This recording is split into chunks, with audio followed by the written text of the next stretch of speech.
My name is Silas. I'm here with my brothers Isaac and Jeremy, and we're all a part of the St. Francis Xavier football team, and we're in Antigonish, Nova Scotia.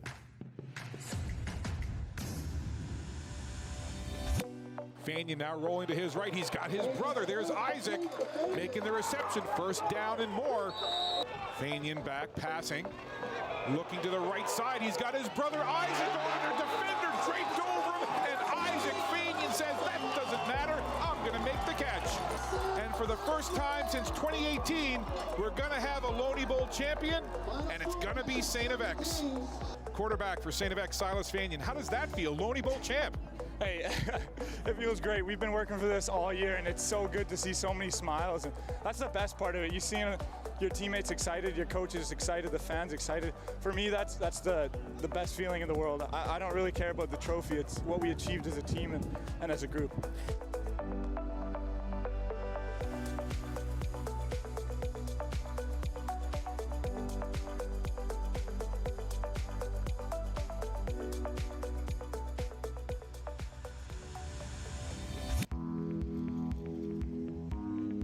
First question, and I've always wondered this, you guys are from Northern Alberta. How the heck did you get out to the east coast of Canada and come to STFX? Please welcome the field, head coach Gary Waterman and your X-Man. Where we're from, it's, grain elevators, yeah, but a lot of oil wells. We traded in oil wells for lighthouses, stuff like that. We come from a pretty small oil field town and stuff like that with like maybe 6,000 or 7,000 people, right? And it's everything. We still got Main Street. We still got, we don't have only one stoplight. I think we have, 10 or 12. Yeah. But like stuff like that, it was pretty small. Like football was, it's a hockey town. People live and breathe hockey. Like junior A, like it's a packed house, thousands of people screaming, regardless if the team's like bad or good. It's small town Alberta. It's oil field, oil money, and hockey. I think football actually, as we were growing up, definitely took leaps and bounds in that town. I mean, you've seen it start from 2008 when Jeremy was first introduced with football. It was the first year of the Bantam program there.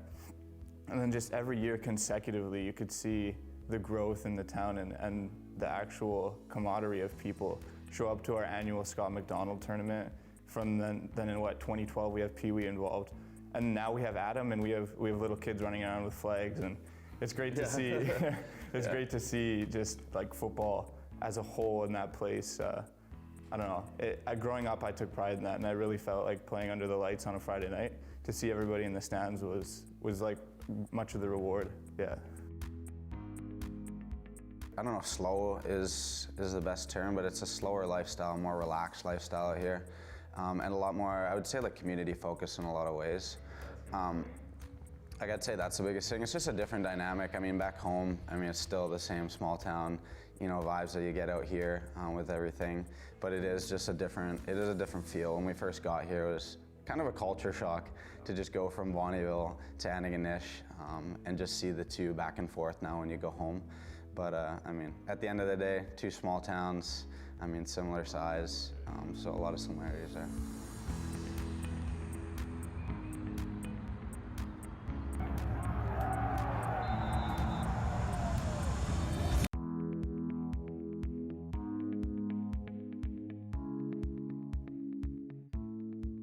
And there you see in the middle of your frame, from all the way from Bonnyville, Alberta, right in the middle, but it's Mama Fagnan. Oh yeah, and we get constant texts from dad, like when mom, when she's out here, like we have uncles that'll text us after every game, being like dissecting the game bit by bit, and just like saying what we could do. Yeah, haven't even watched the film yet, and they're already dissecting the game and stuff like that. So they definitely keep tabs on what's happening out here. Put some context on that. My dad, he coaches the Bantam team back home that my little sister plays on right now, and he is texting me during their game. They're up, I don't know, I think it was 56-0 at this point in their game. And he's watching the film on the sideline as a coach. So to say that they're dialed into the game is an understatement, yeah.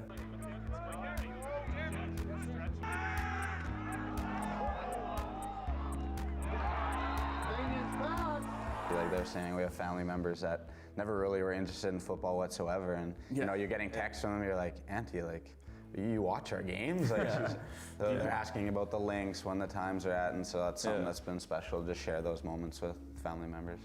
My mom is the queen of cheerleaders for all of us, and for that town even too. There's a lot of moms back there like that, but I mean, you have your coaches and you have the people, you know, at the top of the organization, but the foundation of every team back home and in small towns is the moms. How happy must the mom of the Fagnan brothers be? We've got Isaac and Silas on the field. We've got Jeremy on the sideline. This family from Bonnyville, Alberta has had a tremendous impact in the community here in Antigonish. Those are the ones that are there early, handing out equipment. Those are the ones that are making food for the games. Those are the ones that are taking care of the kids, making sure they're ready to get on the field, you know, at PUE. And there's so much stuff that happens behind the scenes with moms, and then at a personal level with us. Like, I mean, she'd be down here every single week if she could. She never missed a game when we were kids. That was one thing, like, they vowed, our parents said, we're not missing a game. And if that meant going to Wainwright 2 hours, to Lloyd 2 hours, to Cold Lake, they're going to be there. And when they can't see it, I mean, they're live streaming it every single time with the younger kids back home, and just a great support system that way.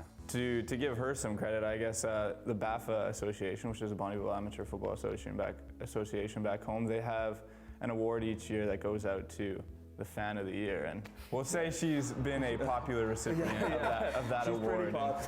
She's kind of got a hold on that one. I mean, and she does it humbly. She'll go to tears every time she gets that award, but she does it with a pure heart, knowing that she doesn't matter if it's the losing team she's cheering for, she's out there.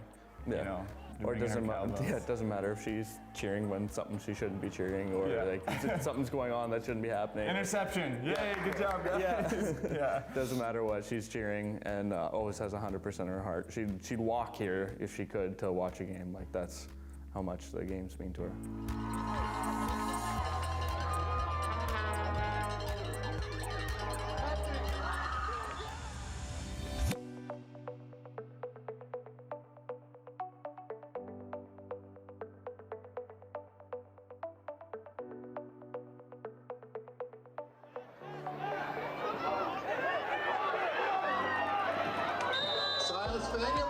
I think it was even before maybe I left this summer. I left home to come back to Halifax, where we were training.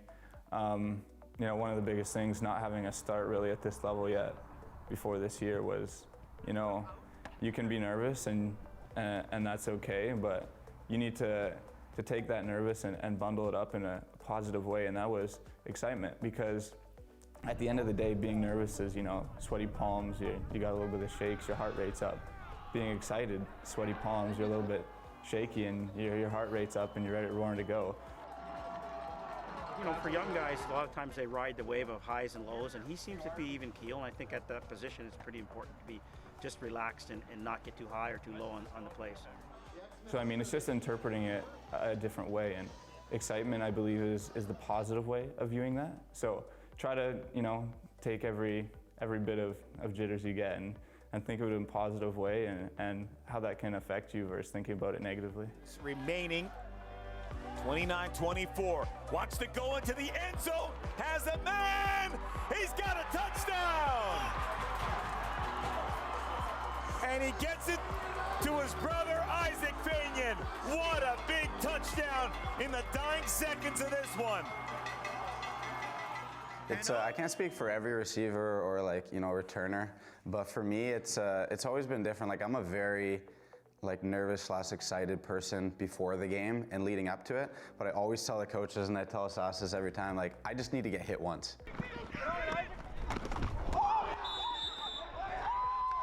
He's aggressive when the ball's in the air. He likes to go attack it. He wants to make the play. I mean, I think that's probably how he does everything in his life. Let him go, let him go! Like, that's how I really get checked into a game, like, whether it's returning or receiving. Like, once one play happens on the field, like, I really get locked into the game that way. I'm not a super nervous person going in. I try and stay super light, but it does take like that initial play, or you know, if you get a catch right at the beginning of the game, like that is huge for a receiver. I think anybody playing a reactive position is to get into the game early, because your mental space like just changes because you're locked into the game. Together here, Fagnan, low snap, but he handles it no problem. Lobbing that to the sideline, he's got his brother Isaac, it just goes over the defender, and Fagnan now in the open field, cuts it back toward the middle, turns the shoulders upfield, going past all kinds of defenders. Look at Isaac Fagnan, like a magician with a magic cloak. That's kind of how I approach it, try and get myself involved as much as possible early on, because I just feel much more, you know, into the game right off the bat.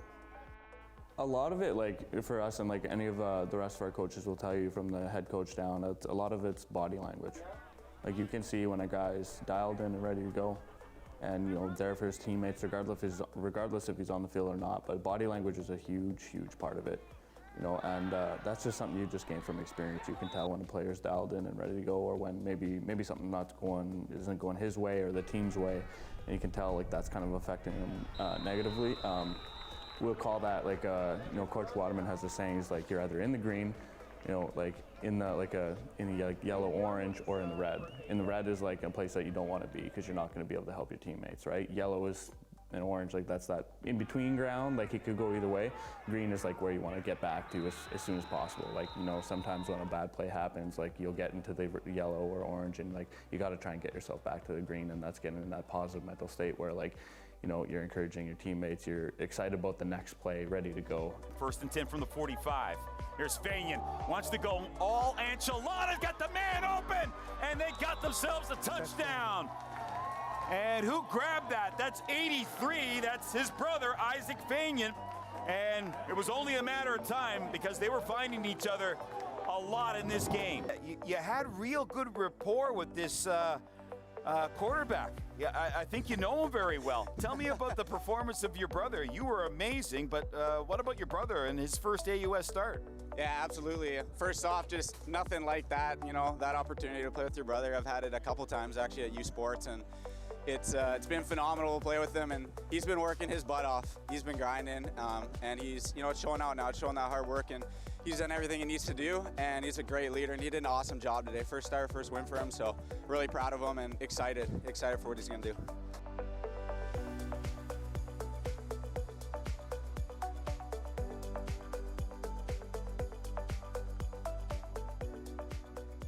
I think it's that foundation and what you have at home is really what leads to what you're going to do kind of in the future, and we're pretty thankful for the road we got to go down.